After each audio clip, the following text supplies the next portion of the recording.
Pemerintah Indonesia berencana berlakukan war tiket haji. Memiliki hutang di bawah 1 juta rupiah, tetap bisa mengajukan KPR. Cincin titanium terjebak di alat vital. Halo pemirsa, apa kabar Anda hari ini? Menemani weekend Anda, Weekly Report kembali hadir dengan informasi yang telah kami rangkum selama sepekan. Ada apa saja informasi di Weekly Report kali ini? Berikut informasinya untuk Anda.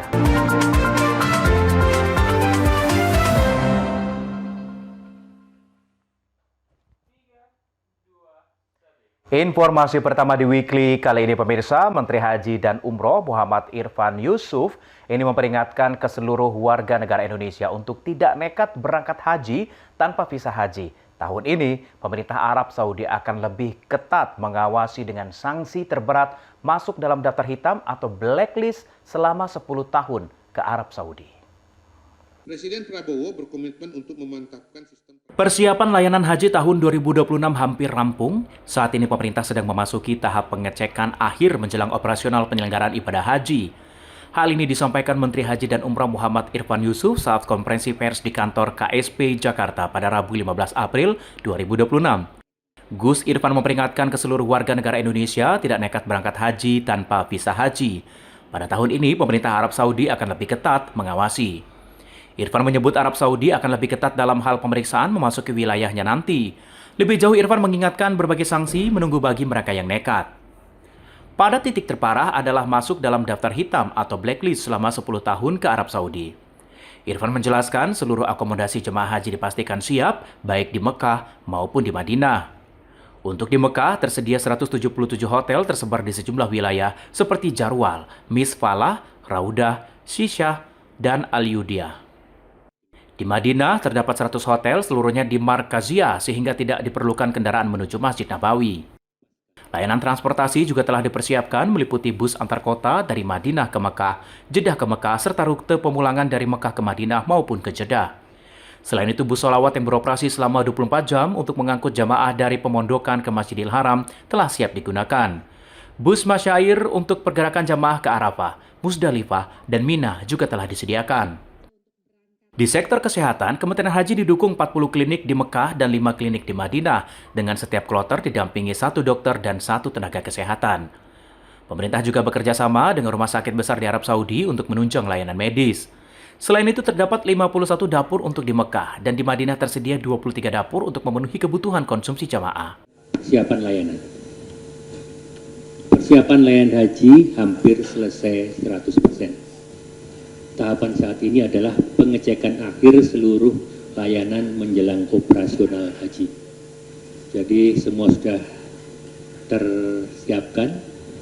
Akomodasi di jemaah di Makkah meliputi 177 hotel di daerah Jarwal, Misfalah, Raudah, Syisyah, dan Al-Jiziyah. Kemudian di Madinah ada 100 hotel, seluruhnya di wilayah Markaziyah sehingga tidak diperlukan kendaraan untuk berjalan ke Masjid Nabawi. Sementara itu, kartu nusuk disebut telah tiba di Indonesia dan diharapkan dapat didistribusikan serta diaktifasi sejak di embarkasi. Operasional jemaah haji 2026 dijadwalkan dimulai pada 21 April 2026, ditandai dengan masuk jemaah gelombang pertama ke asrama haji. Keberangkatan jemaah direncanakan berlangsung mulai 22 April hingga 21 Mei 2026. Puncak pelaksanaan ibadah haji diperkirakan terjadi pada 25 dan 26 Mei. Sementara untuk puncak pelaksanaan ibadah haji diperkirakan terjadi pada 25 dan 26 Mei 2026. Sementara proses pemulangan jamaah dijadwalkan dimulai pada 1 Juni dan ditargetkan selesai pada 1 Juli 2026 mendatang. Pemerintah menyiapkan 16 embarkasi termasuk tambahan embarkasi baru di Cipondoh dan Yogyakarta. Selain itu, layanan fast track tersedia di 4 bandara yaitu Soekarno-Hatta, Solo, Juanda, dan Makassar. Ajeng Tiara, Galuh Anggara, Berita Nasional TV.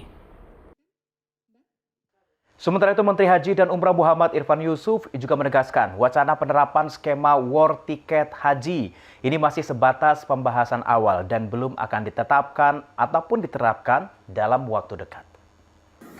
Wacana skema war tiket haji yang menjadi sorotan publik dipastikan belum menjadi kebijakan resmi pemerintah.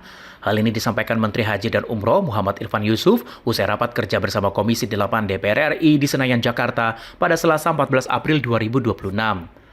Menteri Haji menjelaskan wacana tersebut merupakan salah satu opsi untuk mengatasi panjangnya antrian haji di Indonesia. Namun implementasi skema ini membutuhkan pembahasan mendalam dan melibatkan berbagai pemangku kepentingan. Itu kan kita sampaikan pada rapat kerja nasional Kementerian Haji. Di situ banyak hal yang kita bicarakan terkait haji, termasuk kemungkinan-kemungkinan yang akan terjadi, yang akan upaya kita lakukan dalam rangka untuk memangkas jumlah. Tapi ini udah itu masih wacana. Jadi jamaah nggak perlu takut, wah nanti saya udah antri 10 tahun kok dihanguskan, nggak. Ini kan wacana yang masih panjang, yang masih perlu banyak pembahasan dari stakeholder, terutama dari Komisi 8, kemudian dari pelaku-pelaku haji, bisnis haji, terutama juga dari jamaah, banyak stakeholder yang harus kita bicarakan, dan ini bukan keputusan dalam waktu sebulan 2 bulan, ini pasti bisa. Lebih lanjut, Menteri Haji menegaskan skema apapun yang akan diterapkan tidak akan menghapus antrian jamaah yang sudah berjalan. Selain itu, pemerintah juga terus berkomunikasi dengan Arab Saudi terkait pengelolaan kuota haji. Di sisi lain, wacana ini mendapat kritik dari DPR. Dalam rapat anggota Komisi 8, Maman Imanul Haq meminta pemerintah mengkaji ulang secara komprehensif agar tidak merugikan jamaah yang telah mengantri lama. DPR juga mendorong pemerintah untuk memperkuat diplomasi dengan Arab Saudi demi penambahan kuota haji sebagai solusi yang dinilai lebih berkeadilan.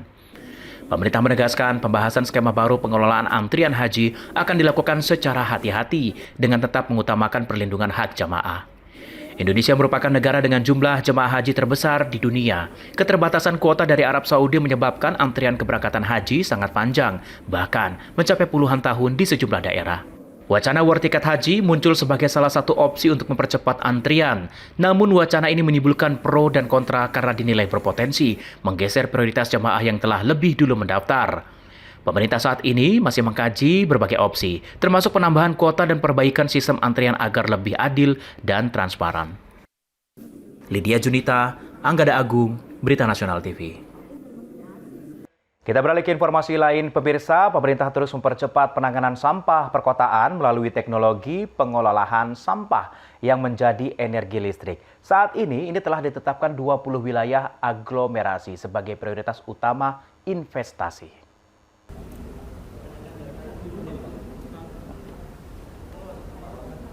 Kementerian Lingkungan Hidup bersama sejumlah kementerian terkait menetapkan peta prioritas penanganan sampah berbasis teknologi PSEL. Dalam konferensi pers di Gedung Danantara, Jakarta Selatan, Menteri Lingkungan Hidup Hanif Faisal Nurofik menyebut sebanyak 20 wilayah aglomerasi yang mencakup 47 kabupaten dan kota ditetapkan sebagai fokus utama investasi. Penetapan ini didasarkan pada kriteria timbulan sampah yang melebihi 1.000 ton per hari. Dari total itu, 16 aglomerasi dinyatakan sudah memenuhi syarat lengkap, sementara 4 lainnya masih dalam proses finalisasi. Selain itu, terdapat 7 wilayah aglomerasi dengan timbulan sampah antara 500 hingga 1.000 ton per hari.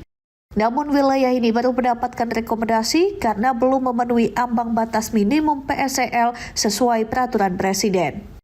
Secara keseluruhan terdapat 31 wilayah aglomerasi di 86 kabupaten dan kota yang akan didorong untuk masuk dalam skema investasi pengelolaan sampah. Maka Kementerian Lingkungan Hidup menetapkan 20 aglomerasi pada 47 kabupaten kota. Jadi 20 aglomerasi tersebut, 4 aglomerasi telah dilelang oleh Bapak Danantara. Sisanya 16 tadi sudah secara lengkap kami lengkapi kemudian, sehingga total general untuk kelompok pertama yaitu 20 aglomerasi pada 47 kabupaten kota telah selesai. Menteri Investasi dan Hilirisasi Rosan Roslani menegaskan pemerintah terbuka terhadap berbagai teknologi pengolahan sampah. Namun teknologi yang digunakan harus terbukti berhasil dan dapat diterima oleh masyarakat. Ya kita sebetulnya untuk yang lain itu kita terbuka lah, untuk teknologi yang lain kita terbuka pada dasarnya, tapi yang penting memang kita mengutamakan memprioritaskan dengan teknologi yang sudah terbukti berjalan dengan baik di banyak negara di seluruh dunia. Nah, itu tentunya mungkin kita berikan skala prioritas. Untuk teknologi lain yang kami tetap terbuka. Yang penting memang pekerjaan ini bisa dilakukan dengan baik, dengan cepat. Melalui penetapan wilayah prioritas ini, pemerintah berharap masalah sampah di perkotaan dapat segera teratasi, sekaligus mendorong pemanfaatan sampah menjadi sumber energi bersih untuk mendukung transisi energi nasional. Dari Jakarta, Tim Liputan Berita Nasional TV.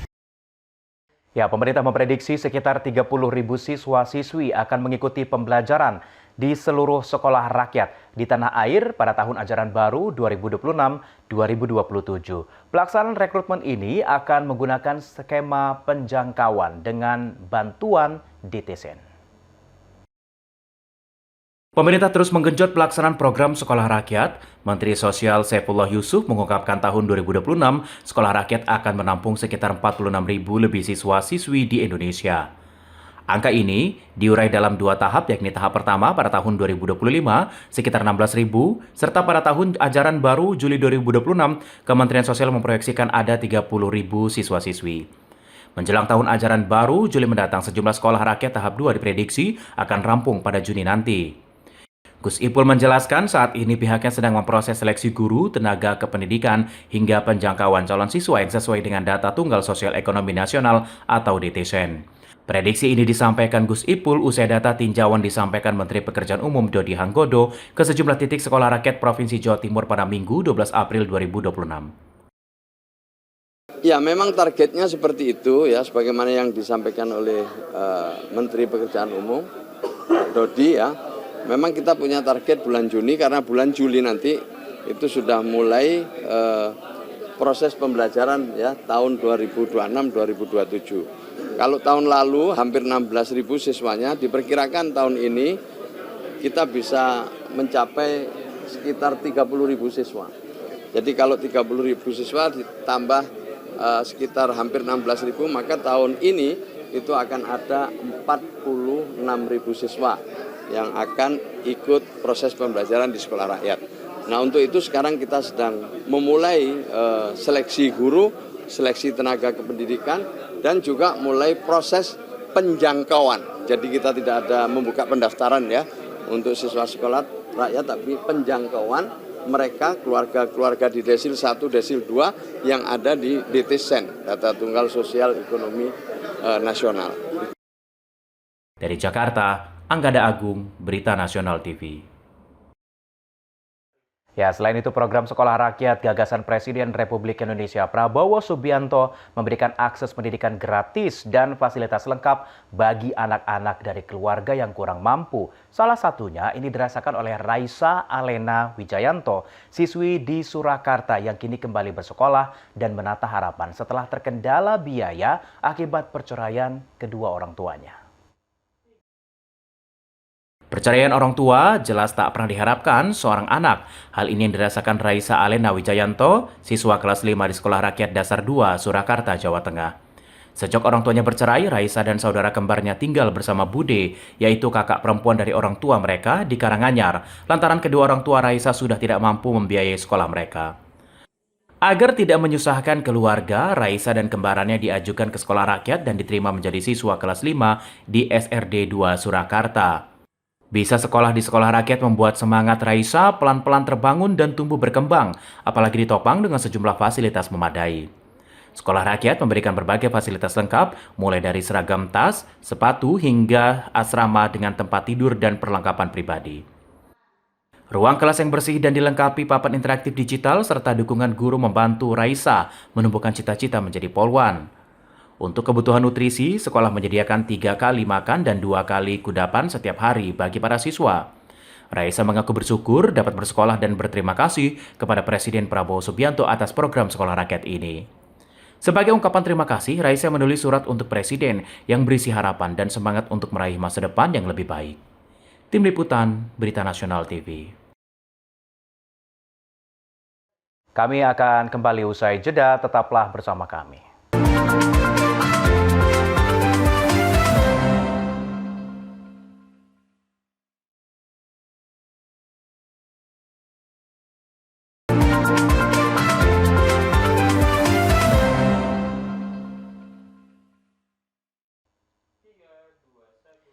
Pemirsa, Direktur Utama Perum Bulog Ahmad Rizal Ramdhani ini melakukan inspeksi mendadak dan monitoring harga kebutuhan pokok di Pasar Baru, Bekasi, Jawa Barat. Langkah ini, pemirsa, dilakukan untuk memastikan harga pangan tetap stabil sesuai dengan arahan dari pemerintah.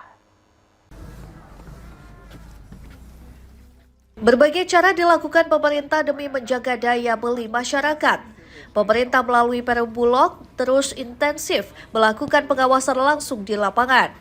Direktur Utama Perum Bulog Ahmad Rizal Ramdhani melakukan sidak di Pasar Baru Bekasi, Jawa Barat, Rabu 15 April 2026. Dalam kegiatan ini, Dirut Bulog didampingi pemimpin wilayah Jawa Barat Nurman Susilo serta berkoordinasi dengan unsur TNI dan Satgas Pangan. Rombongan meninjau langsung sejumlah komoditas dan berdialog dengan para pedagang. Apa yang naik? Apa yang Hasil pemantauan menunjukkan harga kebutuhan pokok seperti beras, minyak goreng, gula, bawang, telur, dan cabai masih stabil. Harga tersebut dinilai sesuai dengan harga eceran tertinggi dan harga acuan pemerintah. sesuai arahan dari Pak Presiden, yang mana di rapat dengan para menteri kemarin disampaikan bahwa tidak ada kenaikan harga. Oleh karena itu, kami dari Bulog dalam beberapa hari ini untuk mengecek kondisi harga-harga di pasar. Syukur alhamdulillah tadi sudah kami cek keliling di Pasar Baru Bekasi. Nah, kemarin kami juga sudah ngecek beberapa pasar di Jakarta, sementara dalam keadaan kondusif harga-harganya. Meski demikian, terdapat kenaikan harga daging sapi sekitar Rp10.000 per kilogram yang dipengaruhi meningkatnya permintaan menjelang Hari Raya Idul Adha. Para pedagang juga mengeluhkan kenaikan harga plastik 40 hingga 50% akibat terbatasnya pasokan bahan baku di pasaran. Menanggapi hal ini, Dirut Bulog menyatakan pemerintah tengah mencari solusi alternatif untuk menjaga stabilitas, termasuk percepatan penyediaan bahan baku dan mendorong penggunaan kemasan alternatif seperti kertas. Melalui kegiatan ini, Perum Bulog menegaskan komitmennya untuk terus menjaga stabilitas pasokan dan harga pangan demi melindungi daya beli masyarakat. Dari Bekasi, Jawa Barat, Tim Liputan Berita Nasional TV. Ya, sementara itu Perum Bulog juga memastikan ini penyaluran bantuan pangan berjalan tepat sasaran. Monitoring dilakukan langsung di Bantar Gebang, Kota Bekasi, Jawa Barat.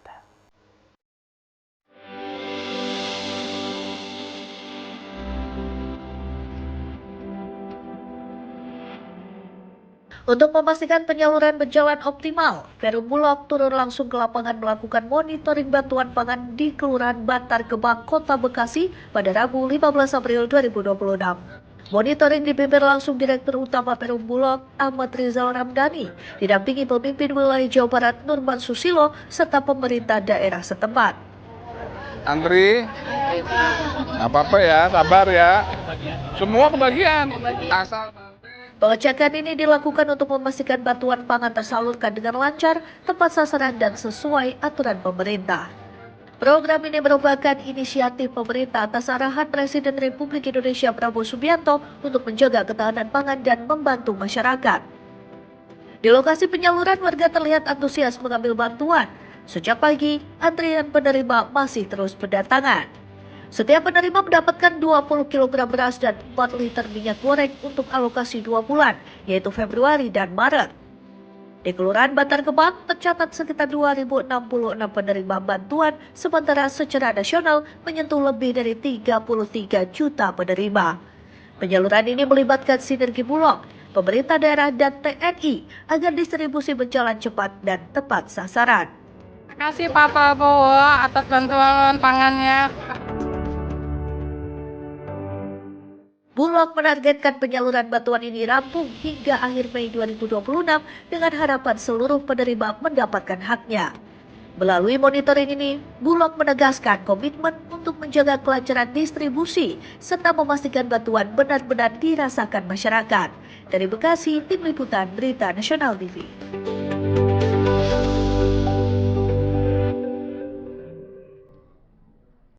Sementara itu, Bulog akan menggelar operasi pasar guna mengatasi kelangkaan dan menjaga stabilitas minyak kita yang ditetapkan pemerintah Rp15.700 per liter. Hal itu diakibatkan karena masyarakat mengeluh harga minyak kita dijual di atas harga eceran tertinggi di berbagai daerah. Dalam kegiatan tersebut, Direktur Utama Perum Bulog Ahmad Rizal Ramdhani menyampaikan stok minyak kita dalam kondisi cukup dan mampu memenuhi kebutuhan masyarakat khususnya di pasar tradisional pada Selasa 14 April 2026. Harga minyak kita juga terpantau sesuai harga eceran tertinggi yaitu di kisaran Rp15.700 per liter.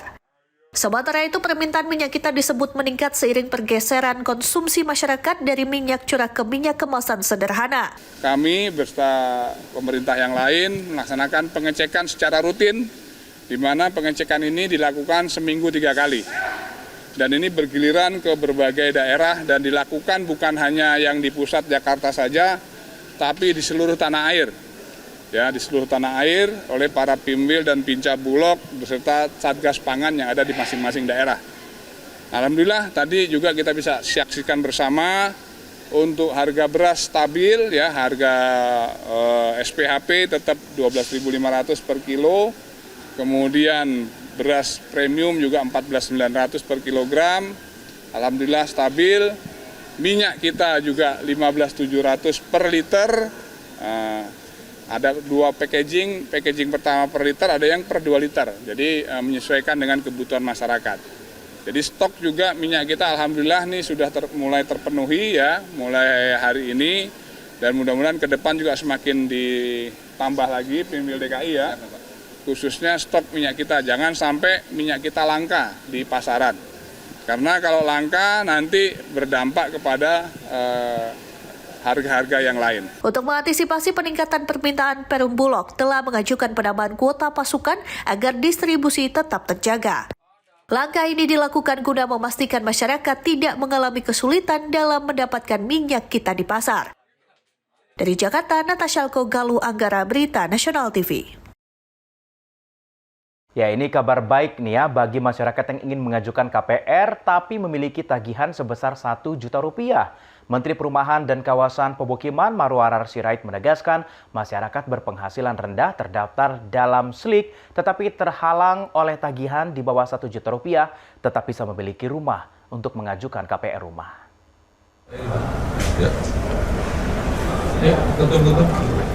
Kepada ibu ketua kan? Kabar gembira bagi masyarakat yang ingin mengajukan KPR rumah subsidi meski mempunyai hutang. Warga memiliki tagihan sebesar atau di bawah Rp1 juta dan terdaftar dalam SLIK OJK bisa berkesempatan memiliki rumah subsidi. Kebijakan ini dihasilkan dalam diskusi antara Kementerian Perumahan dan Kawasan Pemukiman atau PKP dan Otoritas Jasa Keuangan atau OJK untuk memastikan masyarakat tidak terhambat dalam memperoleh rumah melalui proses kredit saat konferensi pers di Gedung Radius Prawiro OJK, Jakarta pada Senin 13 April 2026. Menteri PKP Marwarar Sirait menegaskan bagi masyarakat yang memiliki hutang di bawah Rp1 juta ada di SLIK OJK bisa mengajukan kredit untuk rumah sosial. Marwarar merasa lega karena informasi di laman OJK tidak akan menampilkan mereka memiliki tagihan di bawah Rp1 juta. Hanya mereka dengan pinjaman terakumulasi lebih dari Rp1 juta yang akan terlihat. Dengan demikian, baik pengembang maupun masyarakat akan memiliki lebih banyak kesempatan untuk mendapatkan akses ke rumah. Jadi yang selama ini ada 1 juta ke bawah, mulai detik ini boleh nggak ngajukan dan proses kredit rumah subsidi? Nah, jelas ya, betul ya Bu ya? Nah, udah, itu yang paling penting ya. Jangan dianalisa lagi ya. Nanti analisa jadi rakyat. Kabar baik, hari ini OJK putuskan 1 juta ke bawah yang ada di SLIK boleh mengajukan itu. Begitu caranya. Tepuk tangan dong untuk kalian. Ketua Dewan Komisioner OJK, Frederica Widyasari Dewi, menyatakan pihaknya mendukung penuh program 3 juta rumah yang digagas Presiden Prabowo Subianto. Frederica menyebut kebijakan akan mulai berlaku paling lambat akhir Juni 2026 setelah proses penyesuaian sistem. OJK memerlukan waktu sekitar 2 bulan untuk penyesuaian sistem dan sosialisasi kepada pelaku jasa keuangan. saya ulang bahwa ini semua sudah disetujui dan diputus di dalam rapat Dewan Komisioner Rabu lalu. Kami perlu proses sedikit untuk penyesuaian sistem dan lain-lain dan juga pengumuman kepada pelaku usaha jasa keuangan. Jadi selambat-lambatnya adalah akhir Juni 2026. Jadi kami perlu 2 bulan untuk itu. Setelahnya nanti akan menjadi hal yang diharapkan dan diimpikan oleh teman-teman pengembang. Saya mengucapkan terima kasih juga kepada Pak Menteri atas kegigihannya. Kami melihat Pak Menteri luar biasa memperjuangkan bagaimana saudara-saudara kita, terutama yang masyarakat berpenghasilan rendah, untuk bisa memiliki rumah impian kita semua. Jadi mereka adalah saudara kita dan kita semua harus mendukung pencapaian program strategis Bapak Presiden. Sebelumnya, Maruf Sirait menyatakan akses pembiayaan rumah subsidi sering terhambat oleh sistem penilaian kredit yang diterapkan slip OJK. Hal ini merupakan temuan yang didapat saat melakukan kunjungan ke berbagai daerah. Menurut Ara, program rumah subsidi dengan skema pembiayaan melalui fasilitas likuiditas pembiayaan perumahan atau FLPP sangat diperlukan oleh masyarakat, khususnya bagi kelompok berpenghasilan rendah. Galuh Anggara, Berita Nasional TV. Selain itu, Menteri Sosial Saifullah Yusuf juga menyampaikan lebih dari 2 juta peserta penerima bantuan iuran atau PBI BPJS Kesehatan kembali diaktifkan. Kebijakan ini dilakukan setelah sebelumnya sekitar 11 juta peserta dinonaktifkan pada awal tahun 2026. Menteri Sosial Saifullah Yusuf menerangkan berbagai upaya pemerintah menata ulang data kepesertaan Jaminan Kesehatan Nasional. Reaktivasi peserta dilakukan melalui berbagai segmen pembiayaan. Hal ini disampaikan Menteri Sosial dalam rapat kerja bersama Komisi 9 DPR RI pada Rabu 15 April 2026 di Kompleks Parlemen Senayan, Jakarta. Gus Ipul mengatakan sejak Januari hingga Maret 2026 tercatat lebih dari 242.000 peserta telah diaktifkan kembali, termasuk lebih dari 106.000 penderita penyakit katastropik direaktivasi secara otomatis. Selain itu, sebanyak 305.000 peserta kembali aktif di segmen PBI, sementara lebih dari 1,4 juta peserta diambil alih pembiayaannya oleh pemerintah daerah. Sebagian peserta lain masuk ke segmen ASN, TNI, Polri, serta ditanggung oleh perusahaan atau tempat kerja, termasuk pensiunan dan pegawai BUMN, BUMD. Pemerintah menegaskan akan terus memberikan kesempatan bagi masyarakat untuk melakukan reaktivasi agar akses terhadap layanan kesehatan tetap terjaga. Natasha Alko, Anggada Agung, Berita Nasional TV. Kami akan kembali usai jeda, tetaplah bersama kami.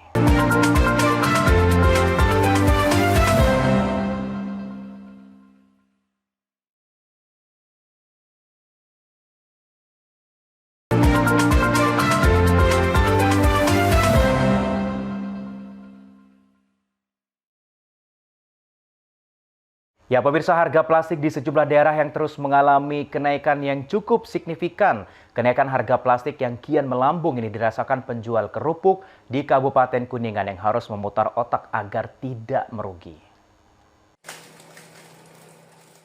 Penjual kerupuk di Desa Kramat Mulia, Kabupaten Kuningan, Jawa Barat menjerit akibat harga plastik melambung tinggi.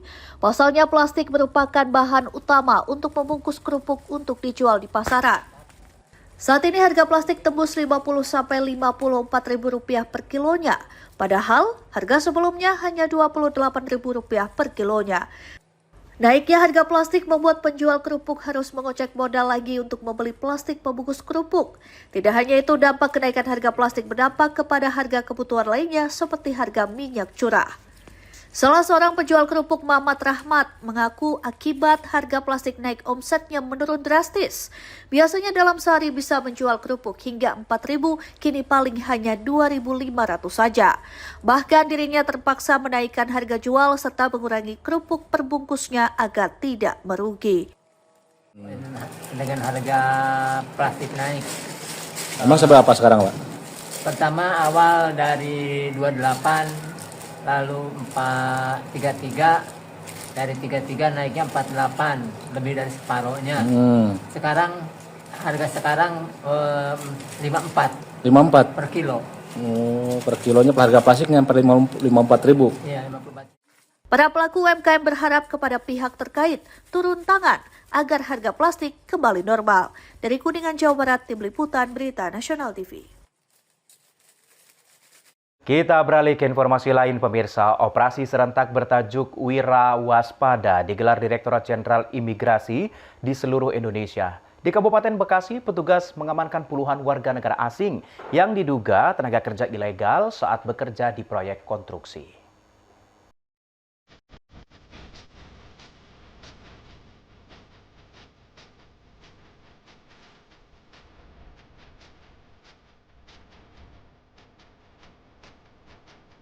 Petugas imigrasi Jawa Barat mengamankan sebanyak 78 warga negara asing yang diduga tidak memiliki dokumen lengkap saat bekerja di proyek konstruksi. Di kawasan Greenland International Industrial Center, Deltamas, Kelurahan Pasir Ranji, Cikarang Pusat. Dari jumlah tersebut, 76 orang merupakan warga negara China, 1 orang Vietnam, dan 1 orang Malaysia. Mereka diamankan karena tidak dapat menunjukkan paspor maupun izin tinggal saat operasi berlangsung. Seluruh warga negara asing kemudian dibawa ke kantor imigrasi Bekasi untuk menjalani pemeriksaan dan identifikasi lebih lanjut. Hasil sementara menunjukkan 7 orang memiliki izin tinggal terbatas, sementara 71 orang lainnya menggunakan izin tinggal kunjungan termasuk 1 warga negara asing Malaysia yang masuk dengan fasilitas bebas visa wisata. Petugas saat ini masih melakukan pendalaman untuk memastikan kesesuaian kegiatan dengan izin tinggal yang dimiliki. Ke kantor imigrasi Bekasi untuk dilakukan identifikasi dan pemeriksaan lebih lanjut. Selanjutnya dari hasil identifikasi diketahui jenis izin tinggal dari 78 warga negara asing tersebut. 7 orang warga negara ERT menggunakan jenis izin tinggal berupa izin tinggal terbatas. 69 warga negara ERT menggunakan jenis izin tinggal berupa izin tinggal kunjungan. Jika terbukti melanggar, para warga negara asing tersebut terancam pasal 122 huruf A Undang-Undang Nomor 6 Tahun 2011 tentang Keimigrasian. Sementara bagi warga negara asing yang terbukti memiliki izin sesuai, akan dikembalikan dokumennya dan dipersilahkan melanjutkan kegiatan. Imigrasi menegaskan pengawasan ini merupakan bagian dari kebijakan selektif polisi atau hanya warga negara asing yang memberikan manfaat bagi Indonesia yang diperbolehkan beraktivitas. Jadi ini ada proyek data center yang kemudian dalam proyek ini membutuhkan suatu konstruksi, pembangunan konstruksi ya. Ini perusahaan ini memiliki perusahaan konstruksi ya untuk mengerjakan konstruksinya. Nah, perusahaan konstruksi ini yang melibatkan WNA dalam mengerjakan. Masyarakat juga dihimbau untuk melaporkan keberadaan warga negara asing yang mencurigakan yang berpotensi mengganggu keamanan dan ketertiban di lingkungan sekitar. Dari Bekasi, Tim Liputan Berita Nasional TV.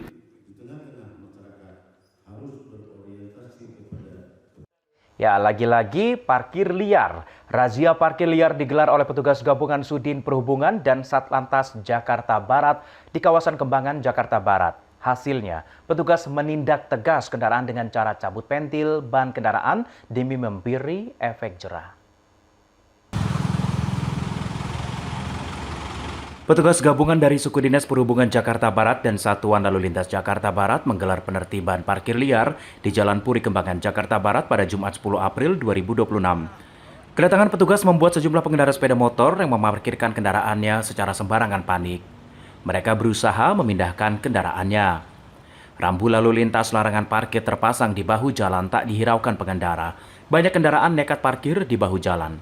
Kepala Seksi Operasional Suku Dinas Perhubungan Jakarta Barat, Agus Prasetyo mengatakan, penertiban dilakukan sebagai tindak lanjut atas banyaknya laporan masyarakat mengenai maraknya parkir liar di kawasan ini.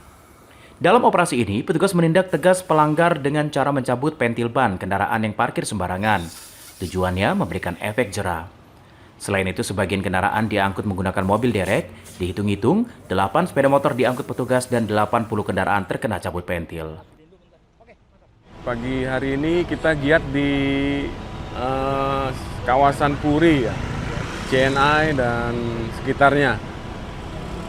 Dalam rangka penertiban angkut jaring motor-motor parkir liar yang selama ini menjadi perhatian dari masyarakat. Berapa yang terjaring sendiri untuk angkut jaring sendiri ini, Pak? Karena kita kondisinya truknya hanya 1, kita angkut 8 motor kita angkut dan sisanya kita OCP, operasi cabut pentil. Maksudnya ya agar masyarakat jeralah, ya tolong jangan parkir di sembarangan. Selanjutnya kendaraan diangkut dibawa ke kantor Suku Dinas Perhubungan Jakarta Barat.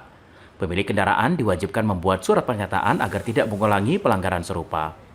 Petugas menghimbau masyarakat untuk mematuhi rambu lalu lintas dan tidak memarkir kendaraan di tempat yang dilarang guna menjaga ketertiban dan kelancaran arus lalu lintas.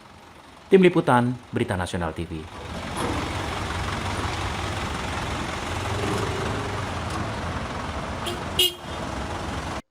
Ya, ini ada-ada saja pemirsa ya. Di Kuningan, Jawa Barat, seorang remaja harus dilarikan ke damkar untuk melepaskan cincin titanium yang terjebak di alat vitalnya selama 3 hari.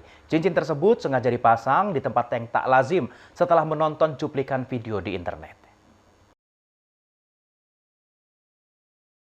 Pada Minggu malam, Damkar Kuningan kedatangan seorang remaja yang meminta pertolongan untuk melepaskan cincin titanium yang terjebak di alat vitalnya. Kisahnya berawal dari rasa penasaran dan iseng memasang cincin di tempat tak lazim setelah menonton video di internet. Namun, cincin berdiameter 1,5 cm ini justru terjebak dan sulit dilepaskan dengan cara apapun. Setelah 3 hari tak bisa dilepaskan, ia pun memberanikan diri datang ke damkar meskipun tengah malam.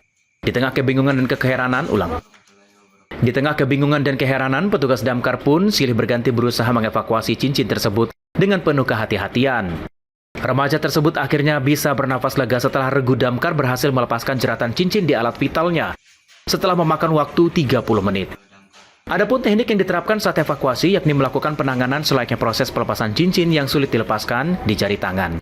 Untuk minta di evakuasi pelepasan cincin di alat vitalnya gitu. Kita juga waktu itu emang ada regu piket 3 kebetulan dan kita juga kaget gitu karena ini kejadiannya langka gitu dan gimana gitu kan alat vital gitu, tapi mau tidak mau kita secara profesional bisa menangani hal tersebut dalam waktu kurang lebih 30 menit dengan keadaan selamat tanpa luka sedikit pun. Sepenggal kisah ini mengingatkan para remaja khususnya untuk tidak selalu merasa penasaran terhadap aktivitas yang tak lazim, apalagi dari tontonan di internet. Dari Jakarta, Theo Fandi, Berita Nasional TV.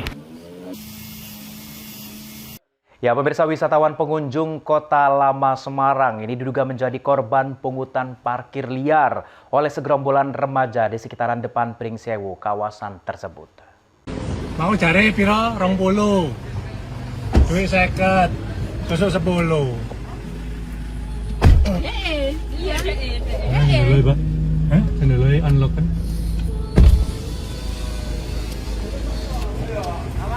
Seket duitku, sesuai saya 10. Parkirnya biro. Aku mau lihat DKI, kurangan nih. Bisa parkir sama Mas? Iki mau. Sing parkir sampean. Parkir sama. Iki. Hah? Iki. Aku. Iki sampean sing parkir. Penarikan parkir diduga liar tersebut tidak sesuai ketentuan, bahkan tidak wajar, hingga mencapai Rp40.000. Hal ini terungkap adanya video di media sosial oleh korbannya yang berkunjung dan parkir kendaraan mobil. Video tersebut diunggah oleh akun dengan foto perempuan bernama IR. Akun tersebut juga menyertakan caption, parkir depan Pringsewu, Kota Lama Semarang, harga parkir Rp20.000, tidak ada karcis, diberikan Rp50.000. Penggalan video yang diperoleh pengunjung ini diduga rombongan, terdapat seorang pria yang duduk di kursi paling depan samping pengemudi yang berucap tidak terima dengan uang pembayaran parkir terhadap gerombolan remaja yang meminta uang parkir. Diduga biaya penarikan parkir tersebut sebesar Rp20.000, sedangkan pihak pengunjung ini memberikan uang Rp50.000 dengan harapan sisanya dikembalikan. Namun, pihak gerombolan juru parkir diduga liar tersebut hanya mengembalikan uang Rp10.000. Gerombolan juru parkir liar tersebut terlihat terdapat 5 orang pria. Mereka duduk di depan teras salah satu bangunan yang pintu rolling door warna hijau dalam kondisi tertutup. Kemudian satu orang pria juru parkir liar pria bertopi dengan mengenakan hoodie merah mendatangi rekannya yang mengobrol dengan korban. Namun pria mengenakan hoodie ini malah berbalik tanya ke korban. Tak lama kemudian datang seorang lagi pria dewasa dari gerombolan ini mengenakan topi hitam dan juga balik bertanya kepada korban. 3 orang yang mendatangi korban ini pun tidak ada yang mengaku. Lantas korban dan orang di dalam rombongan dengan suara perempuan ini hanya tertawa dengan nada kecewa sembari berucap tidak mempermasalahkan. Meski demikian, korban pria tersebut mengaku tidak terima dan mendoakan para gerombolan ini dengan doa yang tidak baik. Kemudian mobil korban melaju meninggalkan gerombolan juru parkir liar tersebut sembari rombongan korban mengeluarkan kata-kata umpatan. Dari Semarang, Tim Liputan Berita Nasional TV. Demikian Weekly Report kali ini. Akhirnya saya Isahkan yang mewakili seluruh kru dan kerabat kerja yang bertugas pamit dari hadapan Anda. Sampai jumpa dan happy weekend.